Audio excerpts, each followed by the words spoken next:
Hello buddy, StarCraft here again for game 2 between Browntown as the purple Protoss up here on the top left of Ohana LE, and in the bottom right it is the one and only liquid TaeJa as the red Terran. You know him, you love his crazy micro and his all-round bio ball epicness. Spawning in the bottom right here. Like I said, this is game 2. Definitely check out game 1 if you have not, and I'm about to spoil that for you. So what we saw in game 1 was what, you know, I know it's a word that gets used all the time, but it was a pretty damn standard game. Brown go for the expand around normal time after 3 gateways, then working on Colossus tech. TaeJa going for a bio ball, and Brown, he held off the first attack. TaeJa just kept moving in though. And then I think Brown made a huge mistake when he moved out kind of near the end of the game and lost what army he had. Instead of macroing up when TaeJa was already on 3 bases, once he lost that, man, his army supply was so far behind. He desperately went for a Dark Shrine, but then for a Templar Archives at the same time, which I thought was very strange, as he had nowhere near the amount of gas he needed for High Templars, especially going for a Dark Shrine, which you guys know. DTs are a very gas heavy unit, and sure, they do not cost as much gas as High Templars, but what I mean by gas heavy is the ratio between gas to minerals is still quite a lot compared to most other units. Of course, High Templars have the highest ratio, but yeah, that's just a fun fact there. But right now things are looking pretty standard. 1 gas for TaeJa, so is he going to be going for some sort of 1-1-1 or something here, as usually you wouldn't see the gas that early. Interesting to see what he spends that gas on. Mr. Browntown is going to be seeing that gas and dropping his Cyber Core. Already has his own gas, so that's pretty standard. If you guys have not checked out game 1, you do not hear me crying like a baby girl about the HOTS patch, where if you guys have not seen, siege tanks do not require the upgrade for siege mode. They just instantly have siege mode. That's right, it is absolutely insane. I'm sure you Terran players are so happy about that, but yeah, I don't know, it's gonna be really interesting to see how it shapes up, because now, I mean, can't you just get out really early tanks and just contain your opponent? I mean, how are you meant to even deal with that? I do not know.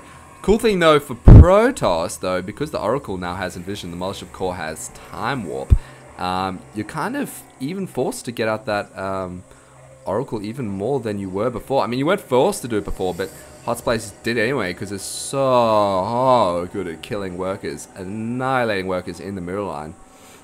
So now I think you're going to be seeing it even more. So if SkyToss was not already a thing in HOTS, man, it is a thing in HOTS. I'm just going to call it, because SkyToss has been so good so far. I definitely think that's going to be kind of the thing in the metagame in Heart of the Swarm, SkyToss. So I'm really stoked about that, man, as I freaking love SkyToss. And you don't see it a lot in Wings of Liberty. Carries are a joke in Wings of Liberty. I'm just going to put it out there. I mean, yeah, I mean, they're good, but you just never see them. But I like the change, so now they can use their Inceptors while moving, and all the other air units. Oh my god, Protoss is going to be so cool with a SkyToss. And Brown looks like he's just going to be doing a similar thing to before, although only 2 gateways this time, not 3, and then he's going to go drop his expansion when he gets enough minerals. Cutting out that warp gate. Got his sentries up, but TaeJa already gearing up possibly for a bit of an attack here, as here come reinforcements. So TaeJa putting on the aggression like a boss. Has not even thought about expanding, but lucky for Brown, he has not expanded, so he saw this coming, man. He's got an Immortal out. He might put up additional gateways. Oh no, is he going to expand? Yes, he is going to expand, but actually TaeJa looks like he isn't going to engage here, so that might work out alright for him.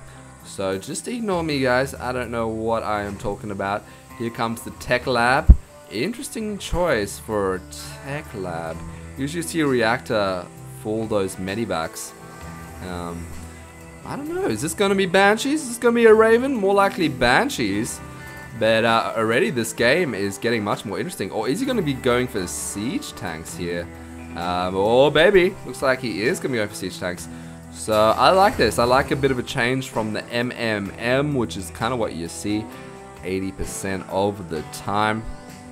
That's another cool thing about HOTS, actually. You're going to see mech a lot more, baby, with the buff to the mech upgrades. Excuse me. Another model coming out for Browntown. His expansion almost done over here.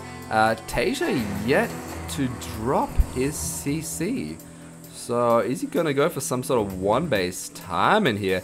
As Stim is done, I believe. Yes, combat shields is on the way. Still no engineering base, so he's not even going for upgrades.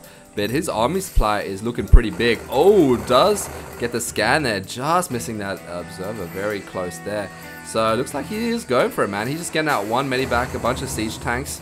And yeah, he's sitting on one basis. So if Brown right now, he needs to head home, man. He does not want to attack. That would be a terrible idea. So yeah, now he is going to be heading home. Good on you, mate. And he needs to head home. Use those sentries, force field. He needs to hold off because TaeJa is going to be moving it. See, he's already croning this warp gate. He knows, man. He knows this is on the way. Oh, robotics bay. I know he likes to do this, but I don't know if he has time to really get out of Colossus as TaeJa's army is moving on in. And yeah, I don't think that Colossus is going to come out in time. If it was me, I would have dropped down some more warp gates. But, you know, it's a good thing I'm not playing TaeJa, as I would be completely raped in the bum. But here we go. How does Brown react to this? Double force field. Oh, he does not want TaeJa to engage. TaeJa only has 2 medibacks here, so oh, he is going to start dropping on the high ground with a few Marines. Taking out that pylon. Brown might just sacrifice, look, it looks like he is going to just sacrifice his expansion here. Get out that Colossus. Drop down another warp gate. And this is a much easier ramp to force field than the other one. But we shall see. Oh, does trap a few Marines there nicely. Is supply blocked though. Oh, it's not a good time in the middle of an engagement when you want to be warping in units to be supply blocked. And his robotics facility might actually get taken out here before the second Colossus can come out. Yes, it is. Does cancel that Colossus there. And that's why I don't think this Colossus tech was the best choice. SCVs are in here as well. So TaeJa is going for it. Force field's going down. Blocking some Marines there nicely. Needs to keep this Colossus alive. I'm going to turn the health bars on so you guys can see what's going down. That siege tank needs to, well, both of them need to move on up because they're not really doing anything at the moment. That force field not really doing anything. Not much more energy for more force fields. Needs to use these mortals to go take out those siege tanks. Oh, Brown, that warp, what's it called, supply block is really hurting him now. Does get a warp in of a few more zealots. And the probes with the surround on the siege tank. Hero probes saving the day for Brown. Oh man, I love hero probes. And there's the GG from TaeJa, as his one base all-in did not work out. Even Zealots down here took out all of his freaking probes. How did I miss that? How the fizz? Oh my god, I'm so sorry guys. I am absolutely terrible at casting. I'm just gonna, you guys can leave right now if you want to. The game is over, you saw who won. But I want to see when this drop came up. Just out of curiosity. How is he gonna... Ooh, he's got a little proxy down here. Of course, I totally knew that pylon was there before because of my sweet casting skills. With the observer walking in the high ground. This is something you see quite a bit on Mahana. It's actually a really sweet move. Protoss players take note. And TaeJa's army had moved out. Oh, so Brown scouted it with the high ground and then warped in at the perfect time. Didn't actually get a lot of worker kills as TaeJa just went, hey, I'm just pulling all of my SCVs out. And that's when Brown knew this was an all-in. So, yeah. Sweet game. If you guys enjoyed it, please subscribe. I'm going to go ahead and cast Game 3. Who will win? Liquid's TaeJa or the the underdog here in Browntown. I'm kind of rooting for Browntown, man, as he did lose to MKP. So he's a uni student as well. I've got a soft spot in my heart for uni students. So yeah, I hope you guys enjoyed this game, and I'll see you guys next time.